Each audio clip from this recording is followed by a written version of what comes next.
ஒரே ஒருத்தரோட பிறந்த நாளை ஊரே கோலாகலமா தேர் திருவிழாவா கொண்டாடுதுன்னா உங்களால நம்ப முடியுமா? யாருன்னு தான் பாக்குறீங்க, அப்படித்தானே? ஸ்ரீவில்லிபுத்தூர் ஆண்டாளோட பிறந்த நாள் தாங்க அங்க தேர் திருவிழாவா கொண்டாடப்படுது. ஸ்ரீவில்லிபுத்தூர்ல தேர் திருவிழா என்னைக்கு கொண்டாடுறாங்க அப்படின்னு சொன்னா, வருஷம் ஆடி மாதத்துல பூரம் நட்சத்திரத்துலதான் தேர் திருவிழாவானதும் வளையல் திருவிழாவாகவும் கொண்டாடப்படுது. இந்த ஆடி மாசம் பூர நட்சத்திரத்துலதான் ஆண்டாள் அவதரித்ததா கூறப்படுது.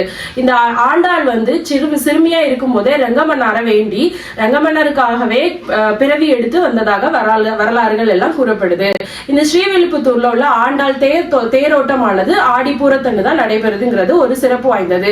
அது மட்டும் இல்லாம ஆடி பூரத்தன்னு எல்லா கோயில்கள்லயும் உள்ள அம்பாளுக்கு வளைகாப்பு சாற்றப்படுகிறது. அம்பாளோட பிறந்த நட்சத்திரம் தாங்க பூரம். இந்த பூர நட்சத்திரம் ஆடி மாசத்துல வர்றது ரொம்பவே சிறப்பு. மாசத்துல ஆடி மாசத்துல வரக்கூடிய பூர நட்சத்திரம் தான் அம்பாளுக்கு உரிய நாள். இந்த நாள்ல அம்பாளுக்கு ஒரு ஆசை ஏற்பட்டிருக்கு. மனித உயிர்கள் உலகத்துல பிறந்த மனித உயிர்கள் எல்லாத்துலயும் பெண்கள் எதனால நம்ம போற்றப்படுறாங்க அப்படின்னு சொன்னா, ஒரு தாய் ஆகக்கூடிய கெப்பாசிட்டியை ஒரு பெண் பெறும்போது அவள் ஒரு புனிதமாகவும் போற்றப்படுகிறார்.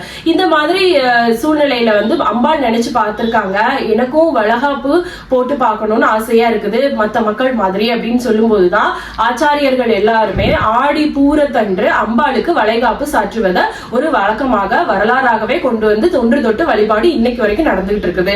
அப்படிப்பட்ட ஆடி பூரத்துல அம்பாளுக்கு என்ன செய்வாங்க அப்படின்னு சொன்னா, முந்தின நாளையே பச்சை பயிரை எல்லாத்தையும் எடுத்து அதை தண்ணியில நனைய போட்டு அதை மறுநாள் முளை கட்டி வச்சிருவாங்க. ஆடி மறுநாள் ஆகும்போது அது என்ன ஆயிரும் அப்படின்னா முளை கூடிரும். அதை நல்ல ஒரு வெள்ளை துணியில சுத்தி வச்சிருவாங்க. அம்பாளுக்கு அலங்காரம் பண்ணும்போது அந்த முளை கட்டிய பயிரை தான் அம்பாளுடைய மடியா அலங்காரம் பண்ணுவாங்க. அதாவது ஒரு கர்ப்பிணி பெண்ணோட வயிறு எப்படி இருக்குமோ அதுக்கு பதிலாக அந்த வயிறு முழுக்க அந்த தானியங்கள், அதாவது அந்த பச்சை பயிறு, முளை கட்டின பச்சை பயிரை வெள்ளை துணியில கட்டி அதை அம்பாளுக்கு அலங்காரத்தோட சேர்த்து கட்டுவாங்க.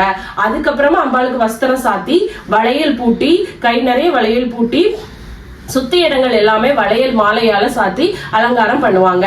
இதுதான் என்னது அலங்காரம், தீபாராதனை, விசேஷம், நைவேத்தியம், இதெல்லாம் படைச்சு வழிபடுறதுதான் என்னது அப்படின்னு சொன்னா ஆடிப்பூர வழிபாடு. இந்த ஆடிப்பூர வழிபாடுல கிடைக்கக்கூடிய நன்மைகள் என்னலாம் அப்படின்னு பாத்தீங்க அப்படின்னு சொன்னா, திருமணமாகாத பெண்களுக்கு, கன்னி பெண்களுக்கு திருமணம் கைகூடி வரும். குழந்தை இல்லாம கஷ்டப்படக்கூடிய குழந்தை இல்லாத பெண்களுக்கு அந்த மடி கட்டின பயிறு மறுநாள் பிரசாதமா கொடுப்பாங்க. ஆடிப்பூரத்தன்னு கொடுக்க மாட்டாங்க. மறுநாள் காலையில நீங்க எந்த கோயில்ல போனாலும் அந்த மடி கட்டின பயிருன்னு வச்சிருப்பாங்க, அதை பிரசாதமா கொடுப்பாங்க. அதை நீங்க சாப்பிட்டு வந்ததுனாலும் கண்டிப்பா நம்மளுக்கு குழந்தை இருக்குங்கிறது ஒரு நம்பிக்கை, ஒரு வரலாறு. இப்படி நிறைய பெண்கள் பலன் பெற்றிருக்காங்கிறதும் உண்மையான ஒரு நிகழ்வு.